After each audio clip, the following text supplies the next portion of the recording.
The radical, fundamental principles of freedom, rational self-interest, and individual rights.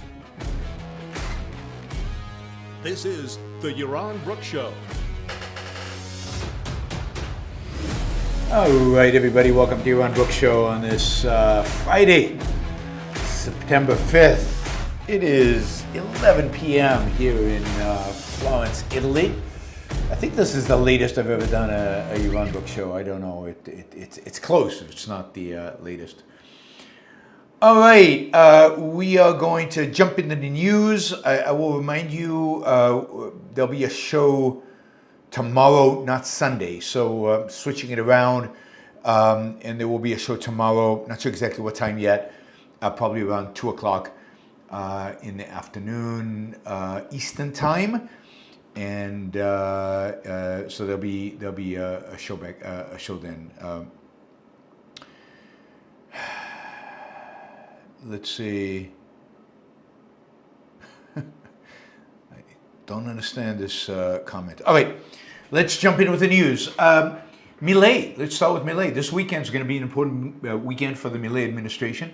This weekend, there will be regional elections around the country. His political power will be involved in those. They're not expected to necessarily win, but how his political party does in the elections this weekend is going to give people an indication of what his chances are to do well in October. As we know, in October you've got parliamentary elections. Right now, Milei does not have the votes in parliament to continue the kind of economic reforms that he is engaged in and he is proposing and he would like to do, and that are necessary. He needs to dramatically increase his position in Parliament, and everybody is in suspense about what will happen in October.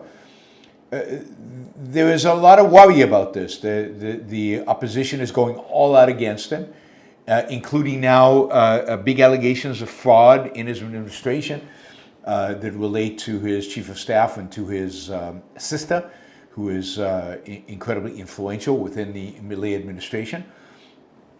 The Argentinian people haven't exactly philosophically, ideologically bought into his program. They will support him as long as they think that his program is benefiting the economy. Interest rates are up. The peso has dropped in value. So there's a lot of angst. There's a lot of worry in Argentina right now, and Milei's popularity, at least based on the polls, has dropped quite a bit in spite of the amazing economic success that he has brought forward.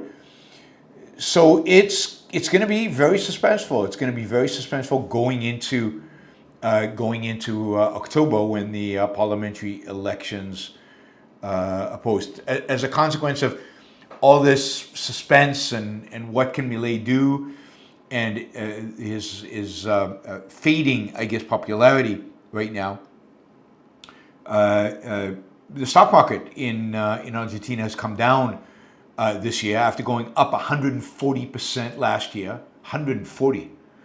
I didn't buy early enough last year, but 140% last year. It's down about 6-7% this year, and people are waiting. People are waiting to see whether he can win another election. So we'll know a lot more after this weekend.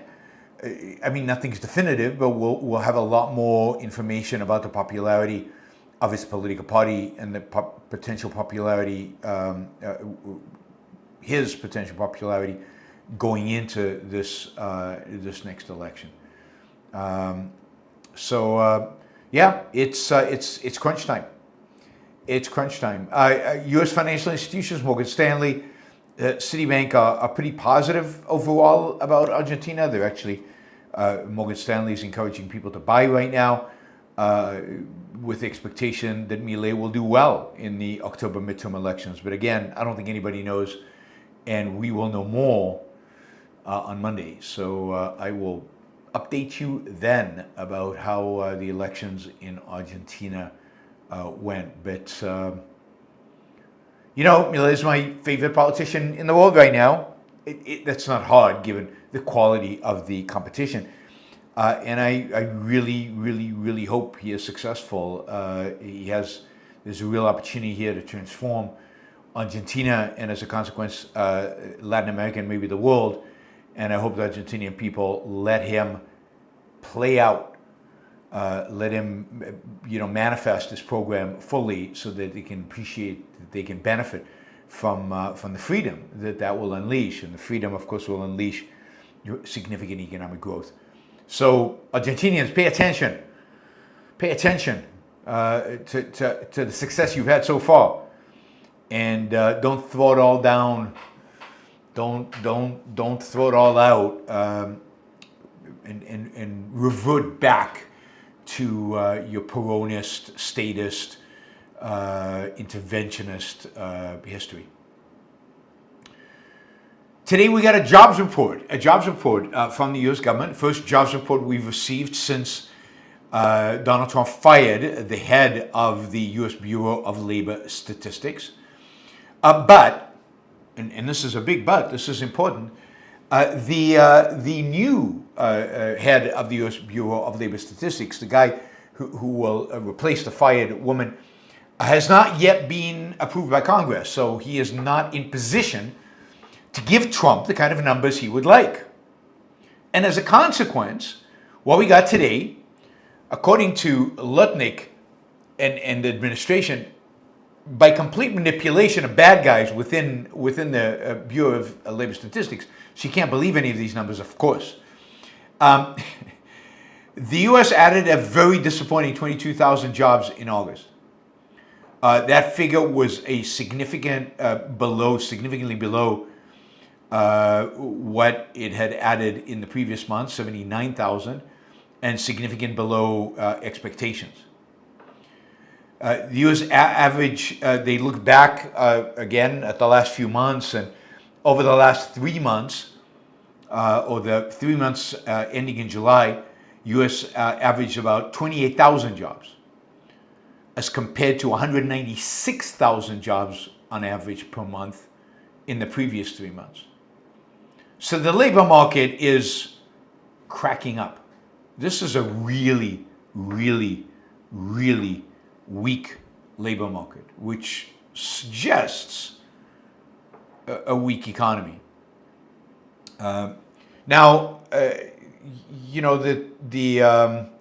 Let's see, the jobs reports on Friday included downward revision for the month of June. So the U.S. labor market had lost 13,000 jobs in June. So June was actually, looking back, a negative month. If you remember, originally it was over 100,000 jobs created, then it was revised downward to like 20-something thousand jobs, and now it's been revised downwards even more to negative 13,000. So things look bad. This is the June. If that number holds, loss of 13,000 jobs will be the first monthly job loss since December 2020, since COVID. So things not going well.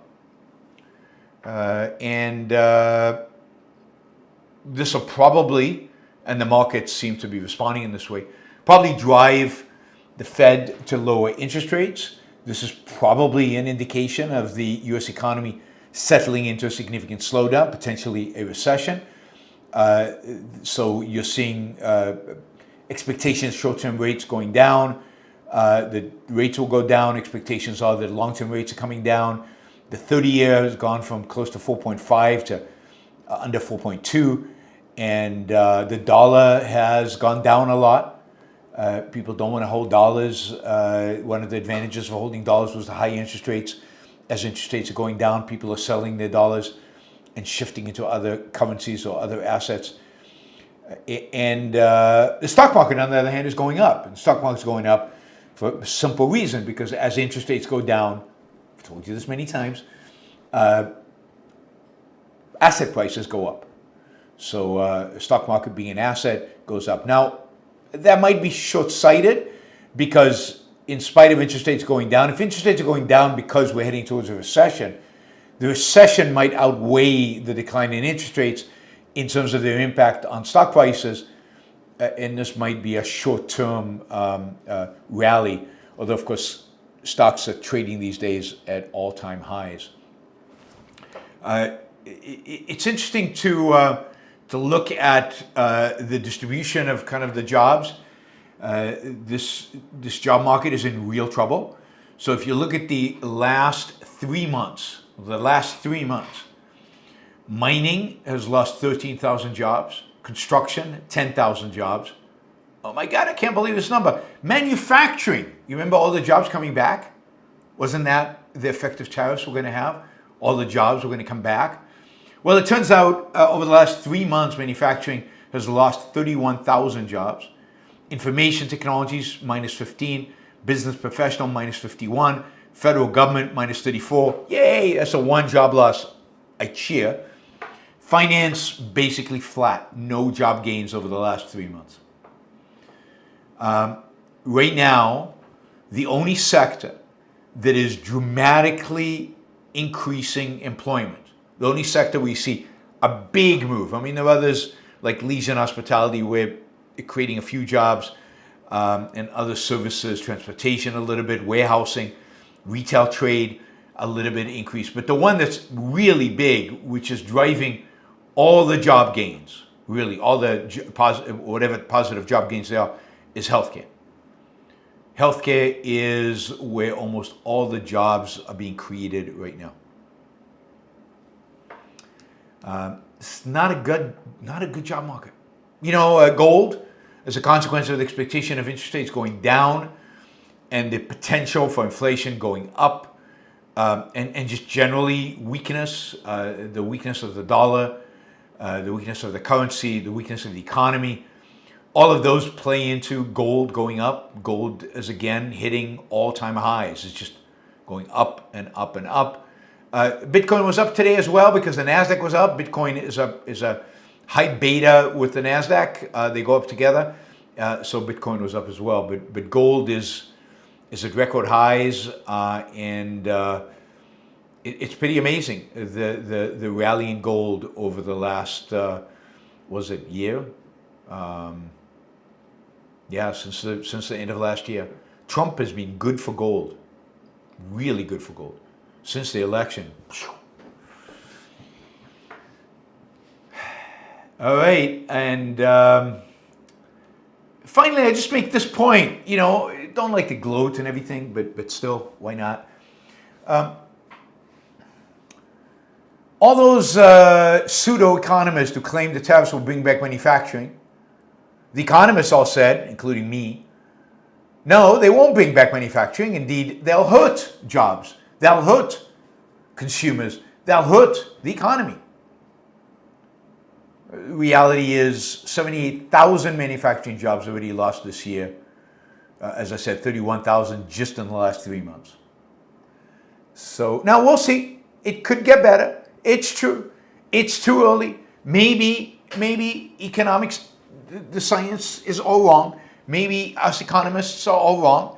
And maybe ultimately, all this will shift and tariffs will prove to be really, really good for the economy. We will see. But so far, it looks like,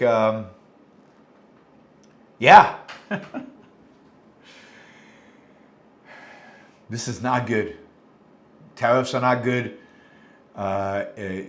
Deporting immigrants is not good. Those two kind of cornerstone policies of the Trump administration are really hurtful to the U.S. economy. Other things he's doing are good, but those two, awful for the U.S. economy. And I think we're going to start seeing the consequence. We're seeing it in jobs.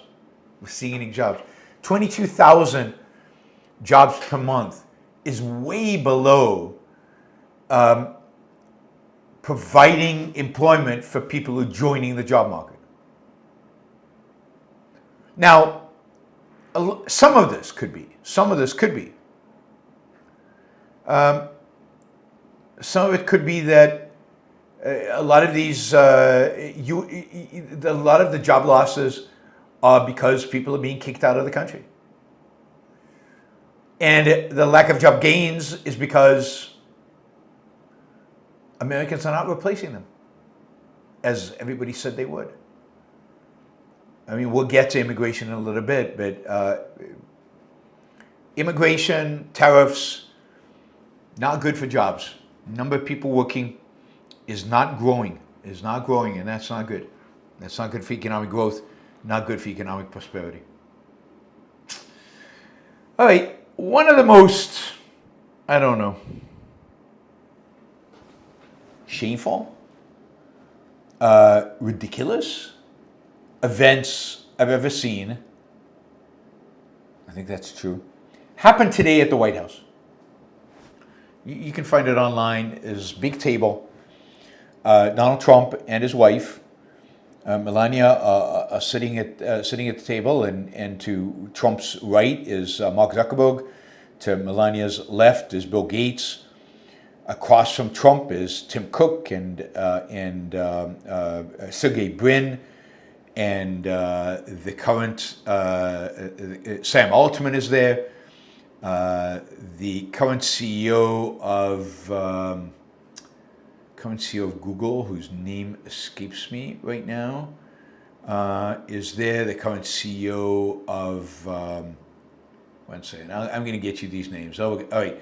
So we got Microsoft's Satya Nadella, who's the current CEO of Microsoft, was there with Bill Gates. And as I said, you had some Altman, you had AMD CEO Lisa Su, Apple's Tim Cook, Meta's Mark Zuckerberg, Google's Sundar Pichai with Sergey Brin, and more. I mean, David Sachs was there, who works in the administration, comes from the tech VC background.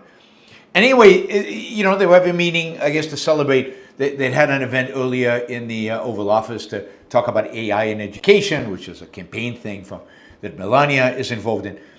And they thought, given the gravitas of the people in the room, Trump thought this would be great to bring in journalists and to have it taped and filmed.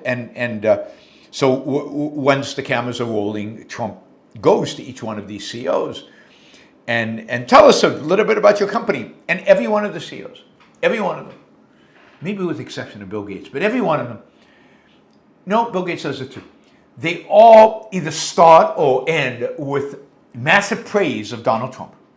It's like those cabinet meetings, like those North Korea style cabinet meetings. Well, now he's doing it with tech executives, the most powerful business people in the world, groveling before Donald Trump. So they all get to say how wonderful his administration is, how good it is, how much they appreciate him. And then he says, well, how much are you investing in the country? And they each throw out a number. And it was funny because Mark Zuckerberg goes, you know, I don't know. And then he says, 600 billion. And then later, they catch him on a hot mic where he says to Trump, he says, you know, I wasn't really ready for that announcement. I wasn't sure what number you wanted me to go with. Just to give you a scam, a sense of how scammy this all is, right? What number does Trump want? 600 billion? 300 billion? And Trump was going, oh, that's a big number. That's a good number. And Apple said 600. Oh, good number, big number.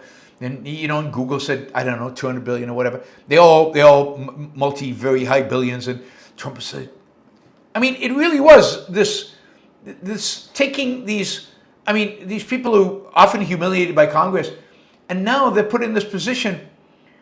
It's just terrible. I mean, the least articulate of them, I was surprised, was Tim Cook, who knew he was supposed to praise Trump and find ways to praise him, and he kind of found roundabout ways to do it. I mean, they've all learned the sad, pathetic, really lesson that you need to suck up to Donald Trump in order to get anything done. And this is all about personal. This is all personal stuff. This is all about what he thinks you think of him.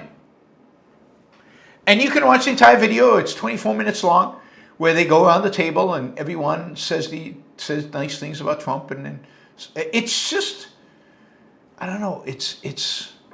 Can you imagine? I don't know. It's just so pathetic. Can you imagine the heroes of Atlas Shrugged, participating in something like this? I mean, these are, and I have a huge amount of respect for these people. I admire them greatly, and they make whatever positives are going on in the economy today. These business leaders are the ones pushing us forward, dragging us forward, enabling us to be successful. And for them to put themselves in this position, for us as a country to be in a position where this is what you must do, and what you must do in public, it's just horrible. It's just horrible. And this is all while, two of the major CEOs, the CEO of Microsoft and the CEO of Google, are both Indians. And we've talked about what MAGA is saying about Indians right now. Send them back. We don't need them. We don't want Indians in this country. This is the background of some of this. They all know tariffs are a disaster and horrible and stupid. And of course, many of them have gotten carve-outs, like Apple. Apple's got a huge carve-out. And it's gotten because, Tim Cook has built up, even from the first Trump administration, a relationship with Trump. But this is it. This is, what's important now is not your productive genius, your productive abilities, your innovation, your entrepreneurship, your managerial skills. To a large extent, what's important right now is your ability to manipulate Donald Trump. And I say manipulate because none of these people are honest. None of them are friendly to Trump. None of them like Trump. None of them believe in what he's doing. So they have to manipulate them. And really, it really is. I mean, Rand has this amazing amazing quote, which I wish I had with me. I don't. About, when it becomes about who you know rather than what you do. And in a sense, when the politicians have all the power, we're in deep trouble. We're in deep trouble as a culture, as a political system, and where there's no complaining about this. No complaining about this. OpenAI CEO Sam Altman thanked Trump for being such a pro-business, pro-innovation president. Quote, "It's very refreshing change. I think it's going to set us up for a long period of leading the world, and that wouldn't be happening without your leadership." Gates, seated next to Melania Trump, thanked the president for, quote, "for setting the tone such that we could make a major investment in the United States and have some key manufacturing, advanced manufacturing here." When all of this is a scam, right? We're not investing in the U.S. None of this is actually happening.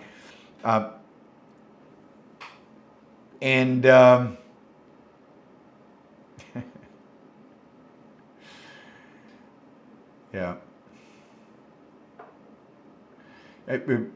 Trump told Zuckerberg afterwards, again, this is on tape, "This is the beginning of your political career," because of his ability to suck up to.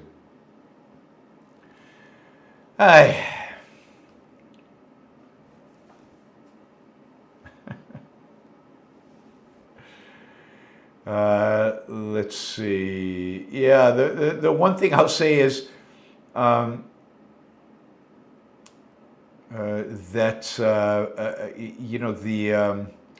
CEO was there as well. Safra Katz was also there. And again, you quote, "You've unleashed American innovation and creativity." Yeah, there was none of that before. All the work you're doing is basically every cabinet post in addition to what's coming out of the White House is making it possible for America to win. I think this is the most exciting time in America ever.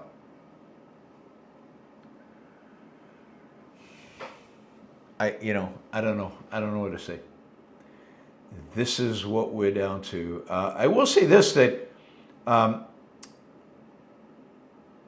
MAGA is not happy. MAGA is not happy. I mean, how could Trump invite Bill Gates? Bill Gates is not a current CEO of anything, and he's responsible for putting chips in us and responsible for vaccines and for research. I mean, he's a globalist. He's clearly a globalist, whatever the hell that word means. How dare Trump invite Bill Gates? So yes, a MAGA, a very pro-Trump MAGA account tweeted, "Something has gone very wrong. Tonight at the White House dinner, on the left, sitting next to Trump is Bill Gates. On the right, sitting next to Trump is Mark Zuckerberg. Bring back Elon Musk and Donald Trump unity." So yeah, people were noticing that the one guy not invited to today's dinner, not invited, in spite of being heavy into AI, is Elon Musk. Elon Musk is out. Another MAGA account. I'm not a fan of Bill Gates at all, like most of you aren't. Elon Musk should be at the White House tonight. Without him, without X, without free speech, supposedly, none of this happens. Mike Cernovich. There's no reason for Bill Gates to be in the White House.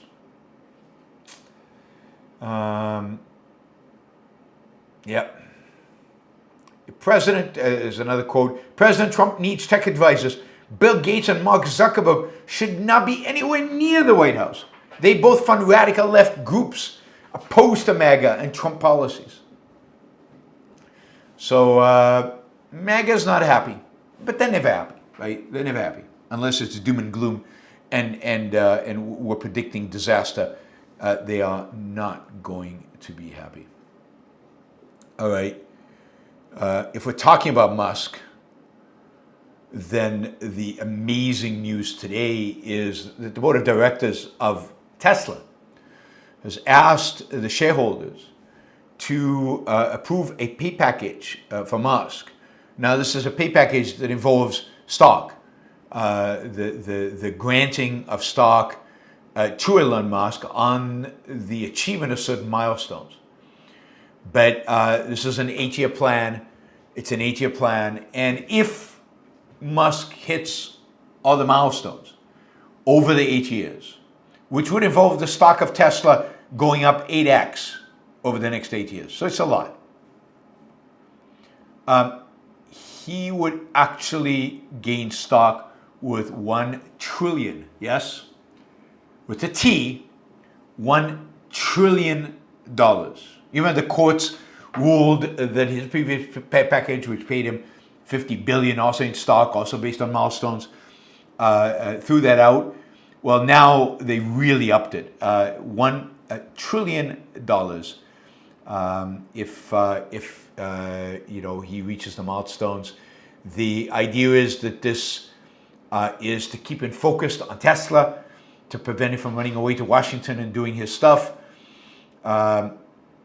There's a 425 million incentive-laden stock options. So these stock options that would be granted, roughly equivalent to 12% of Tesla stock outstanding. So this would be new stock that would be issued for him. He already holds 400 million shares of Tesla. So this would double his position in Tesla. And he controls another 300 million or so of stock options. If the stock really goes up eightfold, he will be more than a trillionaire, right? He will be a multi-trillionaire. The proxy came out today, so shareholders are reviewing it. My guess is they'll approve it. I don't think they're gonna turn it down. For example, all options vest if Tesla achieves 8.5 trillion market capitalization. That would put Tesla stock at very roughly $2,700 a share and make 2025 performance award worth a cool $1 trillion. I'm reading from the release. Musk's total Tesla stock, assuming no additional sales or legal issues, would be worth roughly $3 trillion.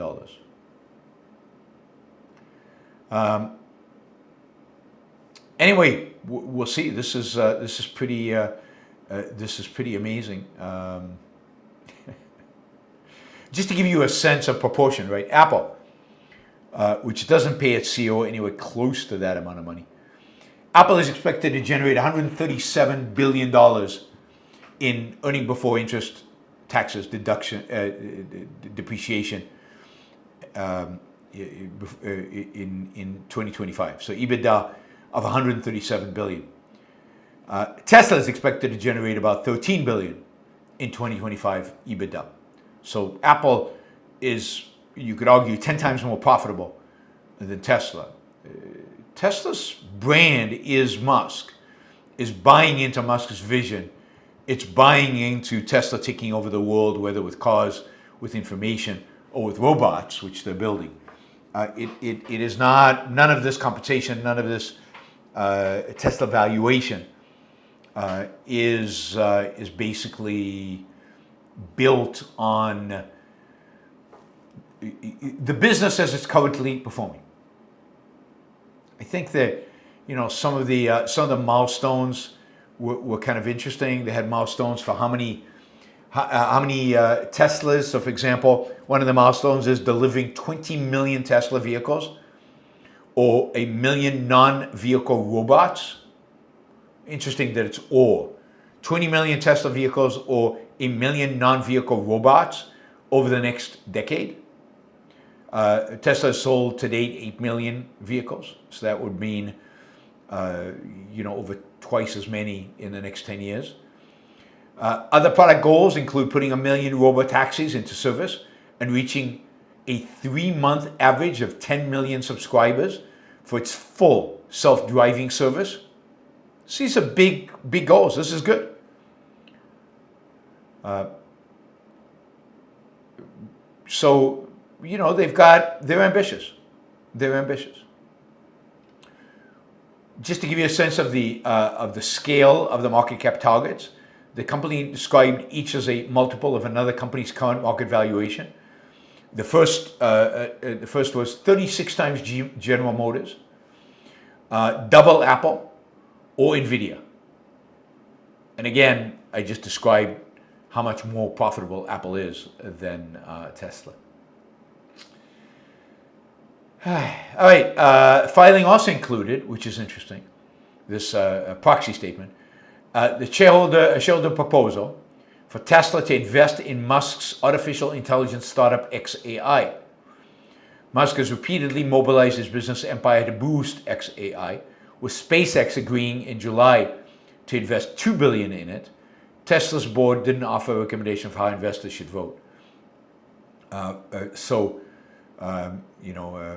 Trying to boost up xAI, and I think xAI bought Twitter. So Musk's assets are all going to be interwound, and ultimately, the two main entities will be Tesla and SpaceX, which will invest in everything else, which will invest in other stuff. This all at a time when Tesla's profits dropped 71% in the first quarter and 16% in the second quarter. So again, Tesla's not doing well, but people believe, and Tesla's management believes, that it will be doing phenomenally well in the future. All right. What else? Oh yeah, I told you that the National Conservative Conference would be the gift that gives on giving.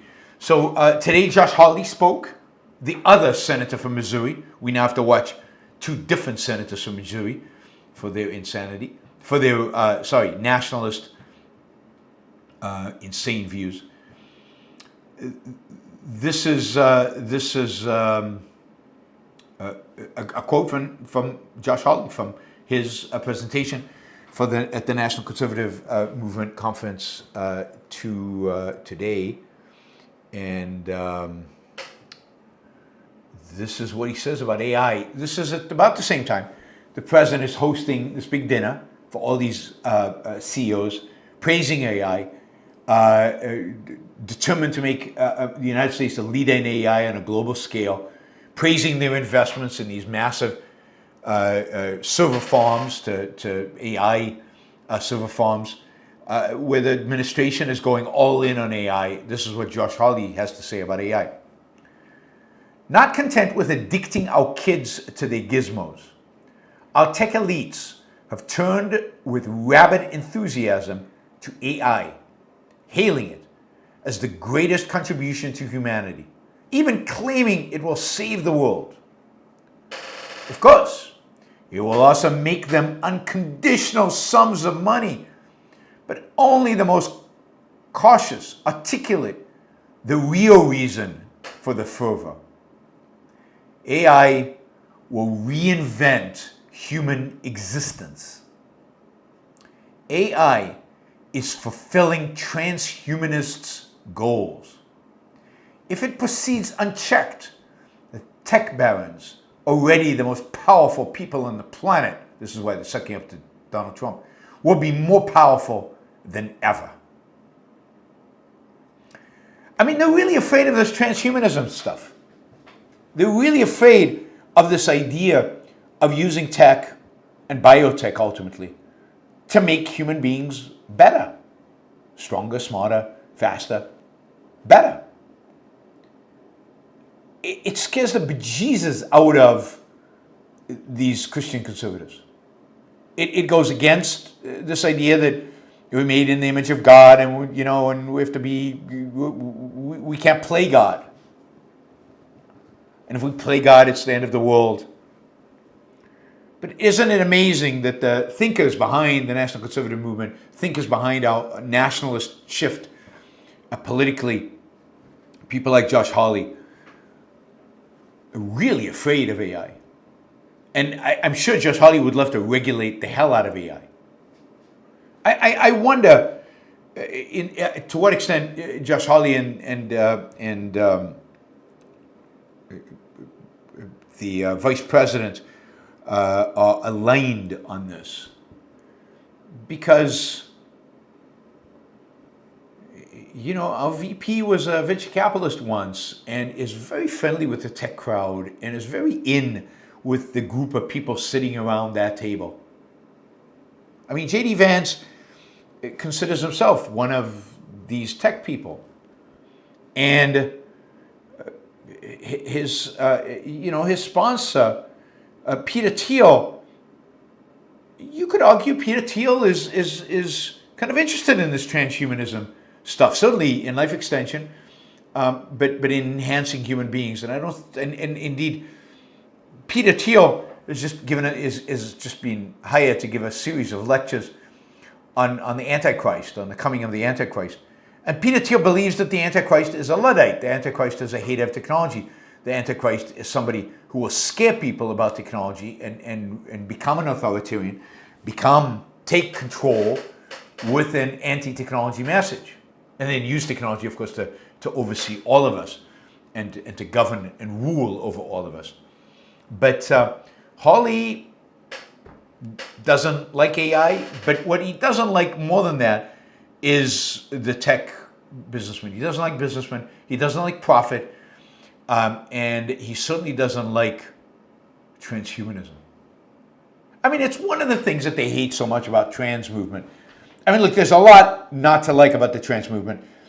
And there's a lot of problems with the whole concept of trans. But what they really hate is this idea of taking control of yourself and being able to change yourself in profound ways, which technology is going to allow us to do. And they're petrified of this. They're petrified of us becoming little gods and shaping not just our soul, but also our body and how it works and how it functions. And hopefully for the better.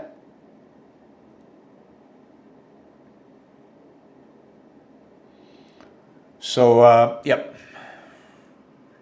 That is the latest on the National Conservative Conference. I will have more to say about the National Conservatives once the conference is done and once I have a time to review kind of all the different talks there. But I thought that quote was definitely worth sharing with you.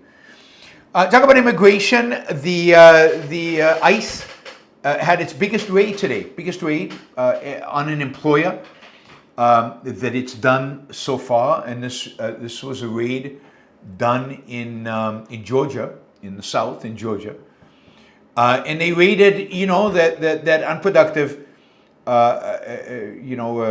just lychee company called Hyundai. They raided a Hyundai EV plant. This is part of the reshoring. This is bringing manufacturing to America. This is building electric EV batteries in the United States.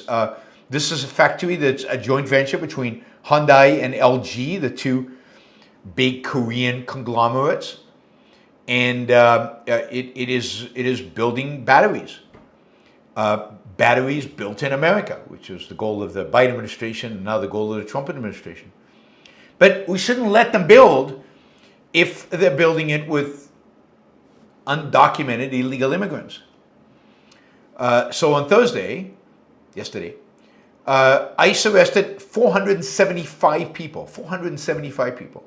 Most of whom are South Korean citizens, at the construction site for the Hyundai, for the battery plant near Savannah, Georgia. Workers, the claim is that the workers were in the United States illegally or were working unlawfully. Not sure what that means. Maybe they were here legally but not on work visas. Investigators are still determining employment details of those arrested, some of whom work for subcontractors, not for the main companies, not for Hyundai or LG. This is what the agent said. This operation underscores our commitment to protecting jobs for Georgians and Americans, ensuring a level playing field for businesses that comply with the law, safeguarding the integrity of our economy and protecting workers from exploitation. I'm sure these workers were being exploited. I'm sure they had no other options. And I'm sure this is going to make, I love the fact that he cares about the workers. I'm sure this is going to make their lives better. The fact that they've been arrested now and that they'll probably be deported out of the United States. So these are kind of the fallacies they put together.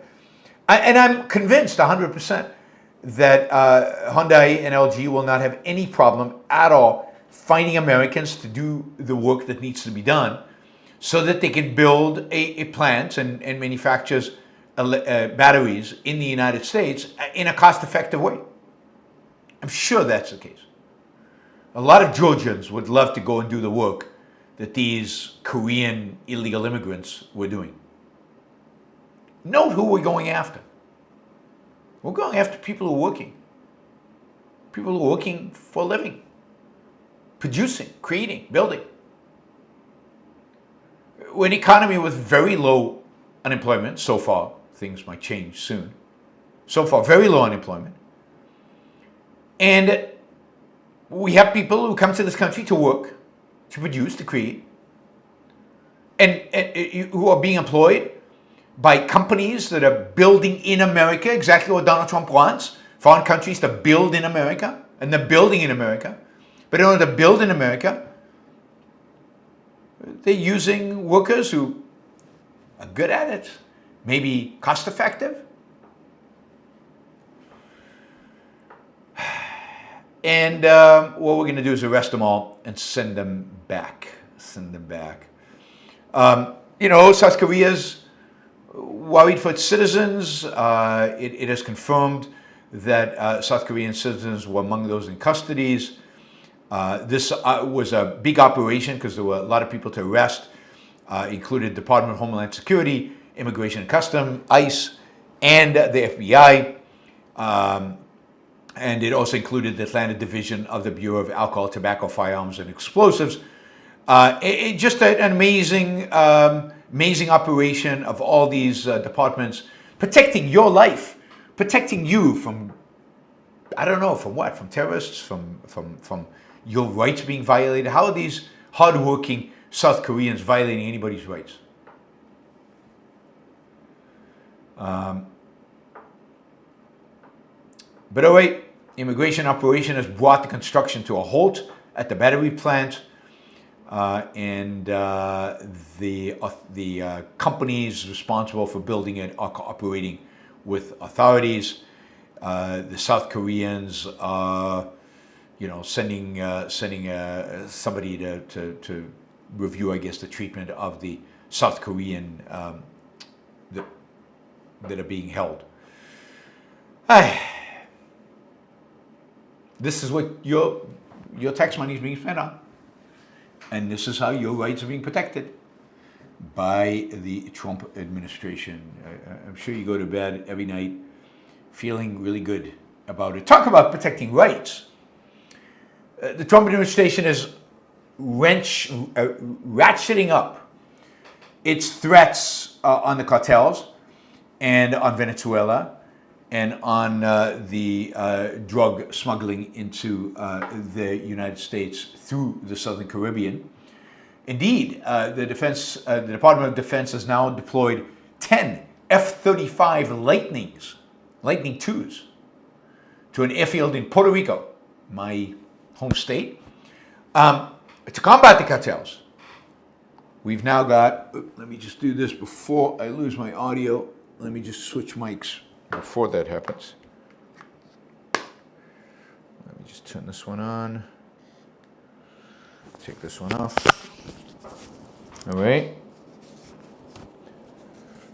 Put this in the box to recharge and close the box, and we're all set. Cool. I caught it before it shut down. That's good. We now have F-35s in Puerto Rico. I feel a lot safer. And this is part of this buildup off the coast of Venezuela and the Southern Caribbean. The war on drugs. The lessons from 50 years on the war on drugs is let's double up. Let's do more of the same. Let's do more aggressively the same stuff that hasn't worked for 50 years. And we need stealth jets because I don't know. Maybe they are afraid that Venezuela has some air defense systems that, could take out our jets. I doubt it. They do have F-16s, which we sold them a long time ago. And two of the F-16s, flew very low above one of our ships earlier today in a kind of a threatening manner. Trump has now said the next time they do that, they'll be shot down. So, Trump is all in on threatening, at least, Venezuela and on bringing the war on drugs to the South Caribbean and really showing his MAGA supporters muscle, toughness. I mean, it's the Department of War now, not the Defense Department. Don't even try Defense Department stuff. It's the Department of War, and to war we go. To war we go.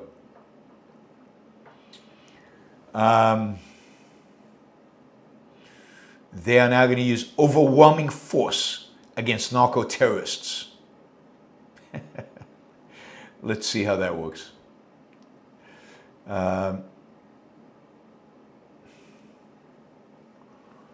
It is interesting to know whether Venezuela has Russian anti-aircraft missiles, and that's why they're deploying F-35s, and they're going to take this fight into Venezuela. All right, that is the news for this Friday, September 5th, and thank you all for being here. We will now go to our Super Chat, and I will remind you to ask questions. You guys get to determine. The rest of the show will be dictated by how many questions and the kind of questions you ask. I answer all questions. I read all comments that are presented as Super Chats. It's a great way to support the show. And it's also a great way to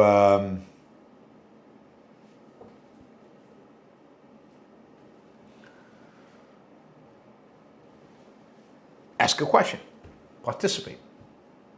Let's see, what did I want a few things. I want to remind you to like the show before you leave. Like it, press that like button. It really helps the algorithm. I'd like you to consider becoming a monthly supporter of the show by going to patreon.com and signing up as a monthly supporter. That is really the optimal way to support the show. And if you don't want to ask a question, but you still want to support the show, trade value for value, you can use the sticker feature to show your support, to express your support dollar-wise in the show. So please consider doing that. Let me add that we do have a first hour goal, which is $250. We are $70 short of that goal. So hopefully some of you will step up in support of the show so we can make our fundraising goals for the hour. And then we'll be moving into the second hour, which has another $250 fundraising goal. So the total for today's show is going to be $500. I doubt that we go into the third hour, so please consider supporting the show. All right, let me remind you that Alex Epstein is a sponsor of the Yaron Brook Show. Alex is the preeminent writer, thinker, speaker, influencer on issues related to energy and environment and climate change. And I encourage you all to check out his Substack at alexepstein.substack.com for his latest commentary, which I think you will find incredibly insightful and educational. I also want to remind you, not a sponsor, that there's going to be a second Rands Day Objectivist Conference in Florida, Southern Florida, Fort Myers, at the end of January, the last weekend in January, January 30th to February 2nd. Remember, February 2nd is Rands Day. It's her birthday. And if you sign up to this conference, where I will be speaking, I've been invited to speak, you will get a discount if you do it before October 15th. So sign up now. It's $377. After that date, it will be $437. So you get a $60 discount by signing up before October 15th. Sign up now. Why wait? Why wait? You're going to get lectures from Harry Binswanger, Ellen Kenner, Shoshana Milgram, Gene Maroney, Peter Schwartz, Don Watkins, and me, including a panel with Peter, Harry, me, talking about what would life be in a laissez-faire society. What would life be like? What would life be like? I'm kind of interested to see kind of the similarities and maybe differences, or maybe differences in emphasis that the three of us bring to that panel. I'm curious to see what comes out of it in terms of kind of, I think, different emphasis. I don't think there'll be disagreement, but there'll be different things that we emphasize, and that'll be fun and interesting. So you can sign up. Rands Day, Rands, Rand with an S, Day, Con, all one word, dot, thebvh.com. randsdaycon.thebvh.com. The BVH is THEBVH.com. All right, and of course, the Ayn Rand Institute is a sponsor of the show, and the Ayn Rand Institute is announcing the launch of Ayn Rand Institute Live, which are courses that you can take live or taped, up to you. You don't have to get accepted into the program. You just have to sign up, register, pay, and you can take the courses that the Institute is offering. You can take a course on the philosophy of objectivism, where Onkagate, among others, will be talking, going into depth about the philosophy of objectivism. I think Opa is the textbook for that book, for that course, and incredible value. You will just get a much deeper understanding of objectivism, and you'll chew it. You'll really get to integrate it. You'll get to think about it. Being in a classroom setting and studying objectivism is such a huge value. I mean, I did that with Harry Binswanger, Leonard Peacock, Peter Schwartz, and you can do that with the new generation of teachers. So I encourage you to sign up. You can do it on AynRand.org/start here. AynRand.org/start here. Just click on the link and go register, and you can use the YBS discount code, which is 25YBS10. 25YBS10.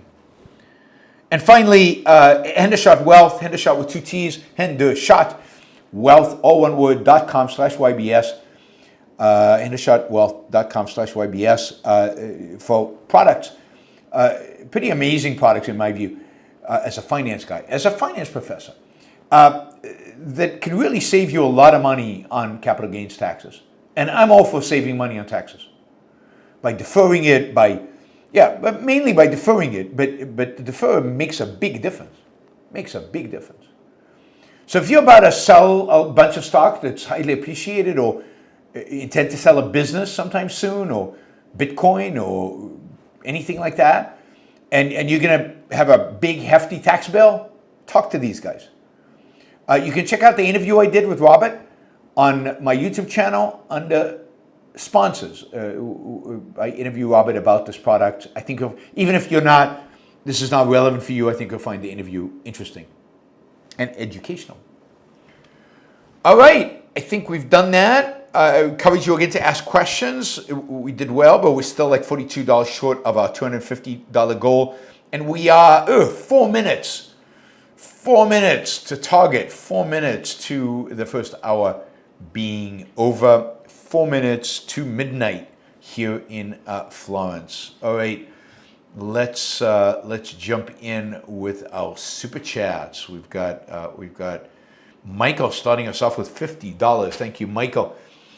Michael keeping pace to make sure he is the #1 super chat champion month after month. Michael says, is being passive aggressive a sign of moral cowardice? Instead of explicitly stating what you want, you're attempting to get people to act in a certain way by implementing psychological pressure through comments that make people uncomfortable. Yeah, I think it is. It's also a sign of all kinds of psychological problems that people have. I think the lack of moral courage, or courage generally, is I think associated with lack of self-esteem and just a confusion about what it means and to be assertive and to ask for what you actually want. People find it very difficult. It's also a consequence ultimately of altruism.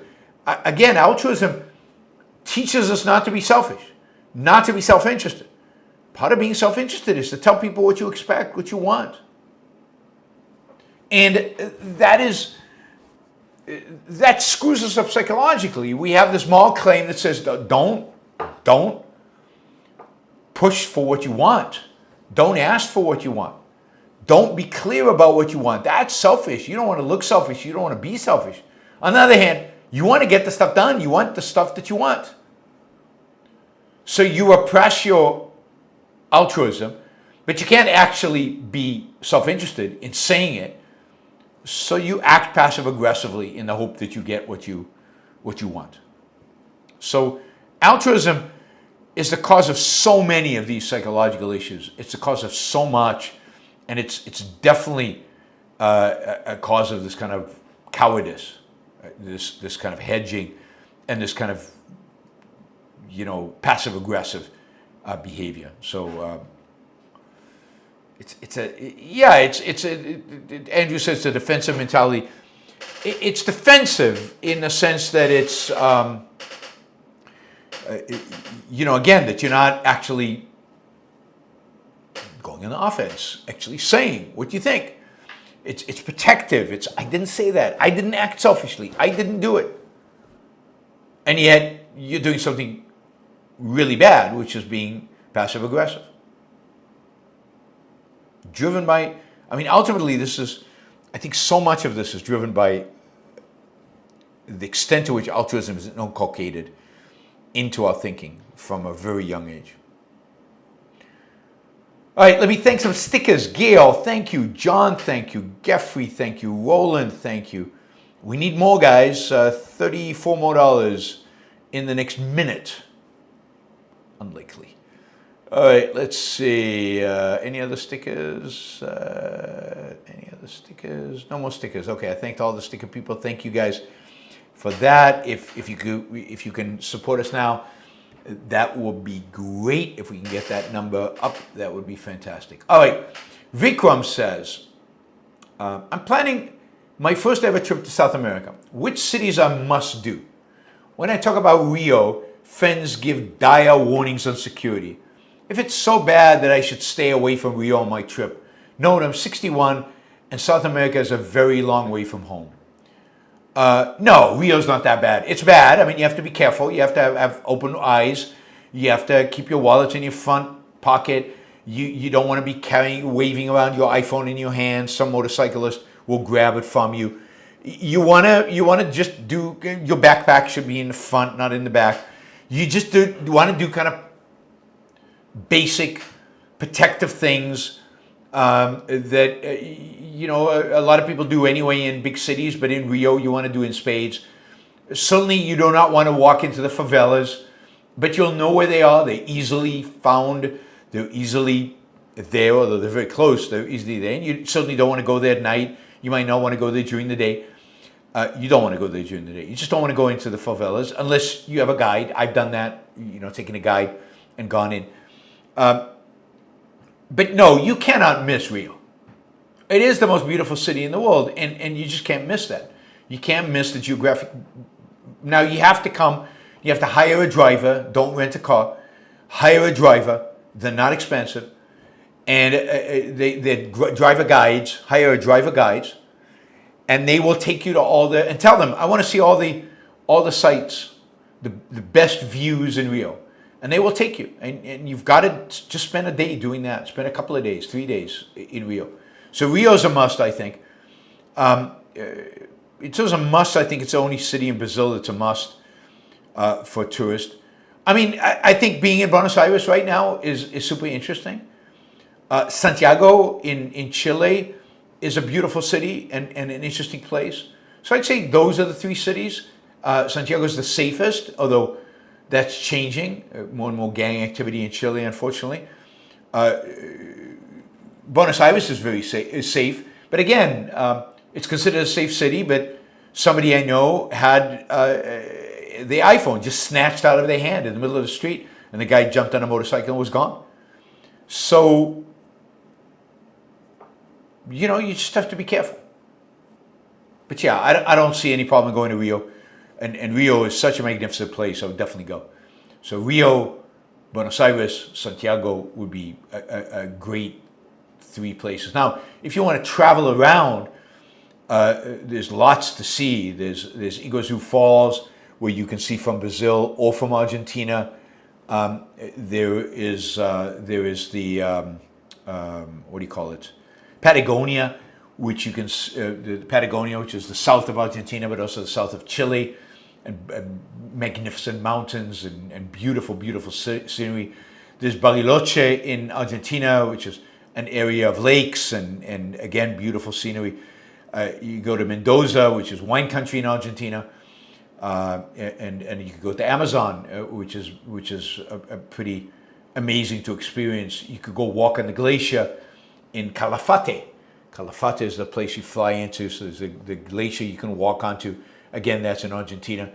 So I'd say if you do Brazil, Argentina, Chile, and you really tour the places, not just cities, but the places, then you're talking about a couple of weeks. But you asked about cities, and I'd say those three cities are must do. Well, I mean, it depends what you're giving up in order to do them. I put Rio at the top. Andrew, are you surprised that American businessmen are kneeling to politicians in the year 2025, or does it make sense given the philosophy in the culture? I mean, it makes sense. It hurts. It's tragic. It's sad. It's depressing, but it makes sense. I mean, think about the beating downs these businessmen have gotten in Congress. And there's a sense in which, while Trump's insanity on tariffs and immigration is there, on other things, from a business perspective, he's pretty good to them. And certainly taxes, corporate taxes were cut, so that's been really, really good. So I can see why they like him, particularly given the alternative. But they've been beaten down by Congress. They've groveled before Congress. They've been forced to play that role already with Congress. So now they're doing it with Trump. It's just sickening that Trump would want it. It's sickening that this is on display like this. And it's sickening that they're doing it, even though it's completely expected. It's not surprising at all.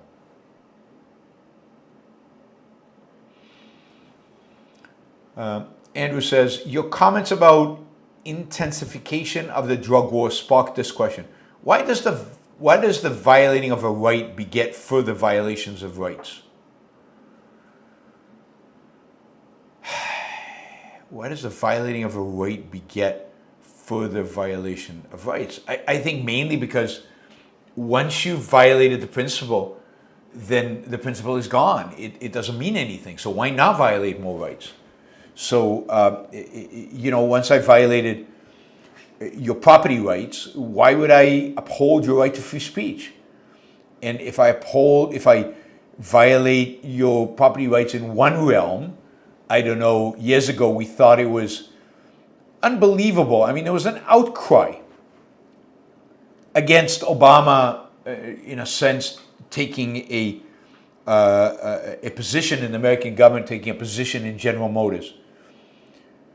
There was an outcry about it, and now nobody cares that Trump is doing the same thing with Intel and with a number of other two other companies, with the U.S. Steel and with the rare earth materials company. It's like this is once you can't. Once the principle is being violated, there's nothing to stand on to object to what's coming next. Matthias, hi Yaron, just want to say I see you as an equal human being. That's good. I also want to welcome your enemies. Why are we welcoming my enemies? I'm not sure why you're welcoming my enemies. I just don't get it, but thank you. Thank you for the support and thank you for the statement. James, have you ever explored England outside of London? It's so dumpy and depressing. Like everyone just lives on welfare and does nothing with their lives. I mean, I don't know what to say about that. I mean, I've been outside of London. I've spoken at universities all across England. I've spoken. I just was in York. I've been to Bristol. I've been to Kent. I've been everywhere, and I didn't get that impression. I mean, maybe that's true. I'm not saying it's not true, but I did not get an impression. My impression generally is not dumpy and depressing. I mean, England is depressing because it's gray all the time. But not, I mean, a lot of these universities are very pretty, beautiful. The students seems engaged and there seems to be some vitality there. So no, I have not found it. I'm sure there are areas outside of London, indeed areas in London, that are dumpy and depressing and people doing nothing with their lives. But I haven't found that in my travels around. But granted, I usually go into a city or a town, go to the university, give a talk, and get out of there. So I don't have a lot of experience. All right, James, a second question. Is this the modern mixed economy model? Have a few cities where all the wealth and innovation occur and everyone else in the country lives on benefits? Well, again, I don't think that's quite right. You have farmers who are, well, many of them are being subsidized and all of them being protected by tariffs, particularly in the UK. But yes, I think the modern mixed economy basically separates out the creators and the looter and the moochers, right? The builders and the moochers. And in a economy like London's, which is of the UK, which is primarily based on services, where services are the growth industries, tech and finance. Those are all based in London. That's where the production happens. That's where the wealth gets created. And then much of the rest of the country mooches off of that. And because the mixed economy does not provide for the economic growth and the job creation that a capitalist economy would, they're kind of stuck. And there's seemingly a justification. It's a circle, right? The welfare state retards the economy. The retarded economy creates more people who demand welfare, so the welfare state is expanded, where actually shrinking the welfare state or eliminating it would actually bring jobs, wealth, prosperity to those people who are living on welfare now. But that is the mixed economy. That's the welfare state. The destructive nature of the welfare state. It destroys lives. The lives of the people who are being exploited by having their money taken away and redistributed, and the people receiving the money who are then told, don't worry about a job, don't worry about a life, here the government's taking care of you, you know, we all know you're worthless, we're giving you this check just to keep you around, to make ourselves feel good. Whereas a capitalist economy basically sends the message to people, you're competent, you're able, we have the full trust that you can take care of yourself. Go do it. I mean, capitalism is emboldening of the individual. Clark, all government attempts to redistribute wealth and income smother productive incentives and lead towards general impoverishment. Yeah, absolutely. Absolutely. We're seeing that in the more advanced welfare states. You're seeing more of that. Their economies are grinding to a halt. Hopper Campbell, you really believe that a guy making $50K a year can be as happy as the guy making $500K a year? Once you're used to making real money, you can't be happy going back. At least that's my experience. First of all, going back is different than the scenario you're presenting. So, am I significantly happier making $500,000 a year than I was when I made $50,000 a year? I don't know. I mean, it was a different phase in my life. Different things were going on. Different values were being achieved. I can't say I'm dramatically happier now because I have more money. I mean, I wouldn't give it up. If I gave it up, I would be unhappy. That's true. Because my values have changed. My values are much more aligned with a $500,000 salary than with a $50,000 one. But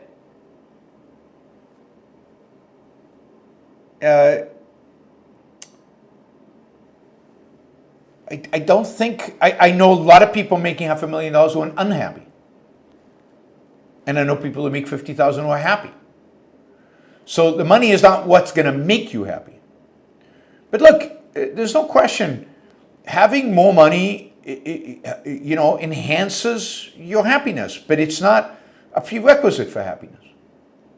It enhances it. It makes it, the reason I wouldn't want to give up the money today is that I can do things that I couldn't do when I was making $50,000. And when I was making $50,000, I guess I didn't care, but now I care. Now I want to do those things. Right? So, more money is better. No question, more money is better. But it's not the determining factor, and it's not that much better. Now, I want FU money. I think FU money would allow me to be a little happier because it would take certain worries off the plate. Wouldn't have to think about money at all. That's what FU money means. But I'm never going to have FU money. Does that make I'm never going to be happy? No, I'd have less stress if I had FU money, but would I be that much happier? Marginal. Marginal. Maybe I wouldn't be doing shows at midnight. Andrew, more on the effects of breaking principles. Rand was asked, what if we had laissez-faire except for a small amount of welfare for the needy? And she basically said we'd end up in a mess of a mixed economy just as we have now. Yeah, and that's exactly, that's exactly how the mess we're in right now started. We had laissez-faire except for some regulations of a little bit of regulations of the railroads and the banks. So it was an easy step to regulate big business, not small business. We don't want to regulate small business, only big business with the Sherman Act. And then we regulate small and medium-sized businesses, and then we regulate employment, and then we regulate everything. And then we started out with a very small welfare state, some welfare at the state level, almost no welfare at all. And then you get the New Deal with a little bit more welfare, like Social Security, and then you get the Great Society with a lot more welfare, and then you get today with a lot more welfare. Yeah, it's always that way. Once you give up on the fight on the principle, then there's no end to how much that principle would be violated. Andrew, it doesn't require superhuman mental ability to be rational. That's absolutely right. It doesn't require, everybody's human who has the capacity to be human, capacity to take care of themselves. So suddenly mental handicaps, it's a problem. But if you can take care of yourself, if you can make a living, if you can live, then you have the IQ to be rational. You have the mental capacity to be rational, the brain capacity, whatever it is. Liam says, what motivated LP to write Dim? What was he observing in the culture to make him want to put in writing these predictions when things were looking pretty good 15 years ago when he began writing? I don't think Leonard ever thought things were looking good. I don't think any of us really thought things were looking good 15 years ago. There was nothing about the culture that looked good 15 years ago. I mean, 15 years ago, you had the failed war on terror, you had Iraq, you had Afghanistan, you had a financial crisis. I mean, it's a myth that 15 years ago or 20 years ago, things were wonderful. They weren't. They were horrible, and Leonard knew that, and I knew that. We all knew that. Nobody was, I mean, the Tea Party, we were hopeful, but there was no, I mean, Leonard didn't really buy into the Tea Party as an agent for real change and sustained change over time because they were so anti-intellectual. So, but what motivated LP was not to put down these predictions, because the predictions he didn't start with predictions. What motivated Leonard was his study of induction, of epistemology, and his study of history. He was actually working on history, and what he observed was this pattern. So his interest in writing the book was not just about the prediction. His history in writing the book was to educate us about what he viewed as a pattern that related a culture's attitude towards integration, a epistemological point, with its mode of operation and with its future. And he was he was interested in that. He was interested in this, people's attitudes, implicit attitude towards epistemology, were shaping the very nature of their culture. And then what he could see was a certain pattern that shaped the future. That is, a culture that had a particular view of integration led to a culture that had a different view of integration. And you know, there was this evolution. And it led him to come up with this, which I think is the real breakthrough, is the idea of these three modes, this DIM, disintegration, integration, rational integration, and misintegration. And viewing a culture in these terms, viewing art in these terms, viewing the future and the past in these terms, that is what interested him. I don't think it was the predictions that motivated him. But no, nothing about the culture 15 years ago suggested that things were going to be great at all. Neil says, what would you do in that situation? How would you, Neil, deal with Trump as a CEO of a company knowing he would want to associate with you? You know, it's really difficult to say. It would depend on the health of the company. It would depend on its importance. It would depend on its. It depends on the extent to which it was importing, exporting, what it was exactly doing. And it depends on me, how long I was CEO, and who were the shareholders and what the shareholders wanted. I might have to just resign. But what I wouldn't do is what they did. I wouldn't do that. I would rather resign.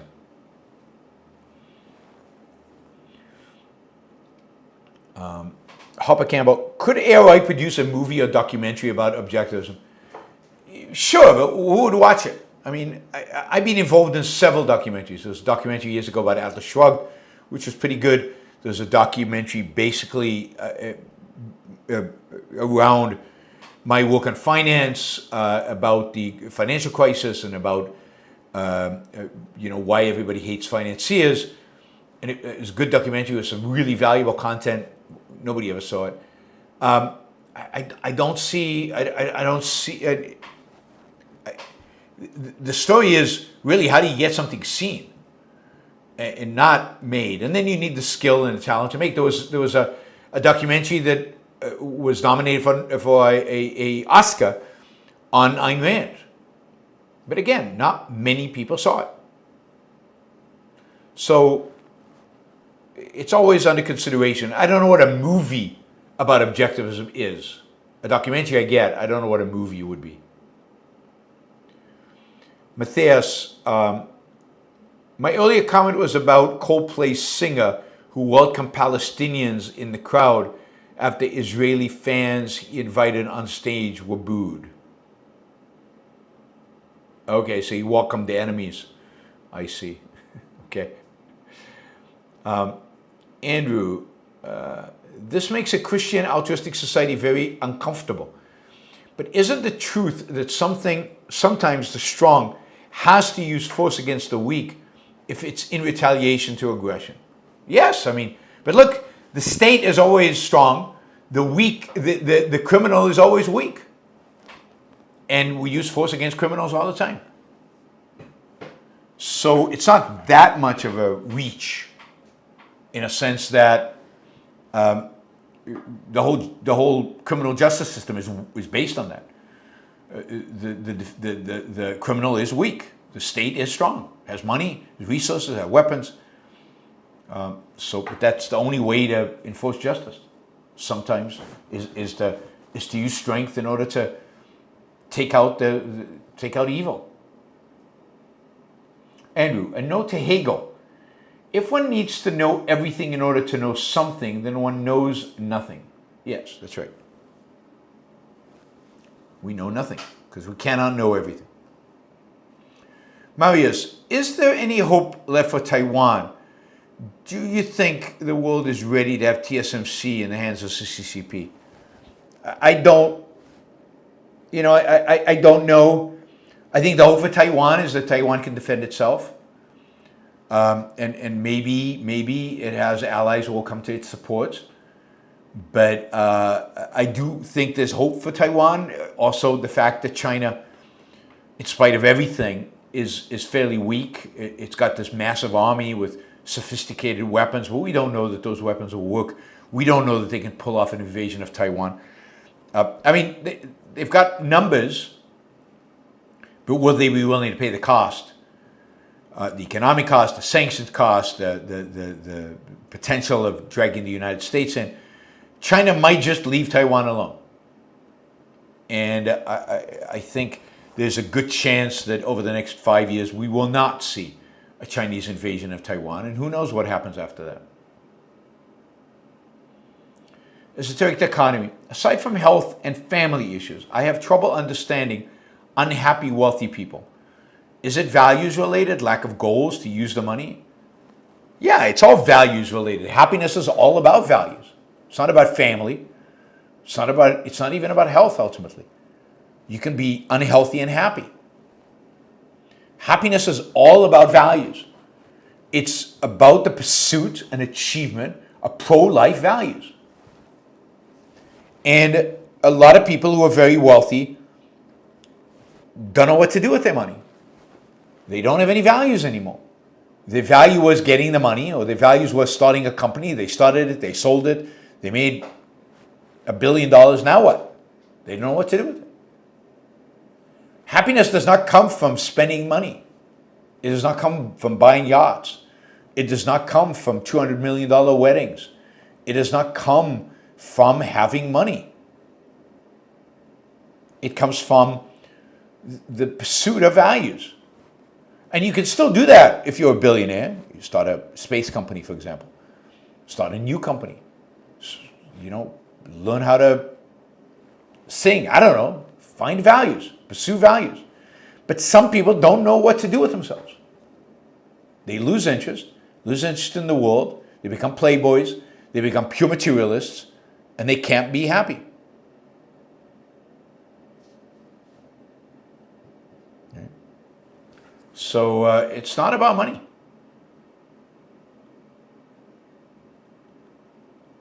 And, I think beyond a certain amount of money, money is fun and great and can achieve things, but it's not necessary for happiness. It can reduce stress, but I think too much emphasis is placed on it. Andrew, we could use a reverse dim that identifies and celebrates the causes of enlightenment. Is there a book out there that does that? Well, there's a sense in which Dim does that, right? He talks about the Enlightenment. He talks about what it is that made the Enlightenment the Enlightenment. But in terms of the causes of the Enlightenment, yeah, I mean, Thomas Aquinas and the Renaissance basically caused the Enlightenment. So, but at an epistemological level, I don't know. I don't know how you would do something like Dim. You didn't even have a genius like Leonard to do something like that. I'm certainly not that. All right, guys. Thank you. This has been the Yaron Brook Show news show for Friday, September 5th. There will be a show tomorrow on something unrelated to the news. I'll figure out what it is exactly, or related to the news, but more in depth. We'll see. Maybe something positive. Maybe something about Florence.